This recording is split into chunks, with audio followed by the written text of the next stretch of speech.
കുവൈത്തിൽ ആഭ്യന്തര മന്ത്രാലയത്തിന്റെ നേതൃത്വത്തിൽ പൗരത്വ പരിശോധനകളും തുടർന്നുള്ള പൗരത്വം റദ്ദാക്കലും പുരോഗമിക്കുകയാണ്. എന്നാൽ ഈ ഘട്ടത്തിൽ പ്രതിസന്ധിയിലായിരിക്കുന്നത് നൂറുകണക്കിന് പ്രവാസികളാണ്. പൗരത്വം റദ്ദാക്കപ്പെട്ട കുവൈത്തികളുടെ നേരിട്ടുള്ള സ്പോൺസർഷിപ്പിലോ അവരുടെ കമ്പനി വിസയിലോ ജോലി ചെയ്യുന്ന പ്രവാസികളാണ് എന്ത് ചെയ്യണമെന്നറിയാതെ ഇപ്പോൾ പ്രതിസന്ധിയിലായിരിക്കുന്നത്. പൗരത്വം റദ്ദാക്കപ്പെട്ടതിനെ തുടർന്ന് തങ്ങളുടെ സ്പോൺസറുടെ ഫയലുകൾ മരവിപ്പിക്കപ്പെട്ടതോടെ വിസ പുതുക്കൽ, വിസ ട്രാൻസ്ഫർ ചെയ്യൽ, ക്യാൻസൽ ചെയ്യൽ തുടങ്ങി ഒരു നടപടിക്രമവും നടത്താനാവാതെ ആശങ്കയിലാണ് ഇത്തരക്കാരുടെ കീഴിൽ ജോലി ചെയ്യുന്ന നിരവധി പ്രവാസികൾ.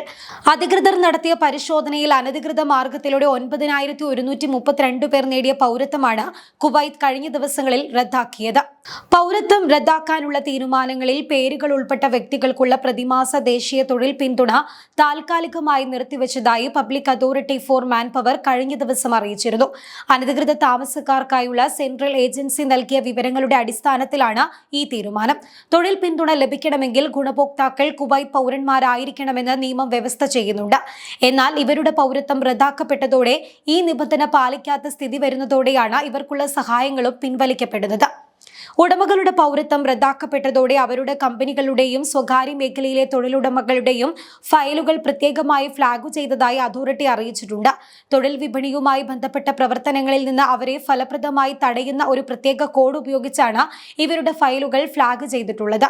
ഇങ്ങനെ ഫയലുകൾ ഫ്ലാഗ് ചെയ്യപ്പെടുന്ന കമ്പനികൾക്കും തൊഴിലുടമകൾക്കും കീഴിൽ രജിസ്റ്റർ ചെയ്തിട്ടുള്ള പ്രവാസി തൊഴിലാളികൾക്ക് വർക്ക് പെർമിറ്റ് പുതുക്കാനോ തൊഴിൽ കൈമാറ്റം നടത്താനോ ഇനി സാധിക്കില്ല.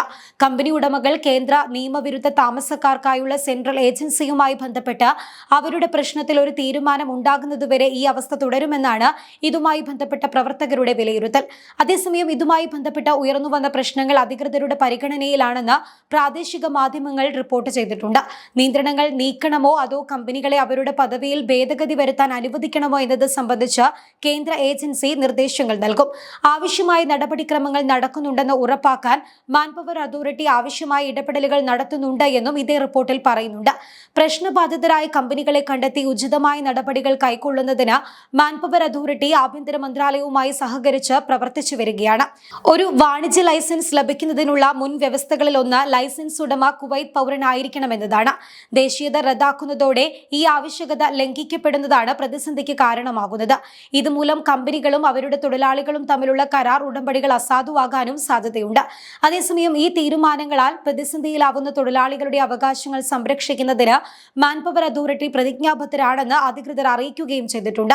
ഒന്നാം ഉപപ്രധാനമന്ത്രി ഷെയ്ഖ് അൽ യൂസഫിന്റെ നിർദ്ദേശപ്രകാരം പ്രശ്നബാധിത തൊഴിലാളികൾക്ക് തടസ്സമില്ലാതെ ശമ്പള പേയ്മെന്റുകൾ, മുഴുവനും ആനുകൂല്യങ്ങൾ, നിയമം നമ്പർ 6/2010 പ്രകാരം അനുശാസിക്കുന്ന മറ്റ് അവകാശങ്ങൾ എന്നിവയുൾപ്പെടെയുള്ള സാമ്പത്തിക അവകാശങ്ങൾ ഉറപ്പാക്കുന്നതിനുള്ള നടപടികൾ സ്വീകരിച്ചു വരികയാണെന്നും അധികൃതർ അറിയിച്ചിട്ടുണ്ട്.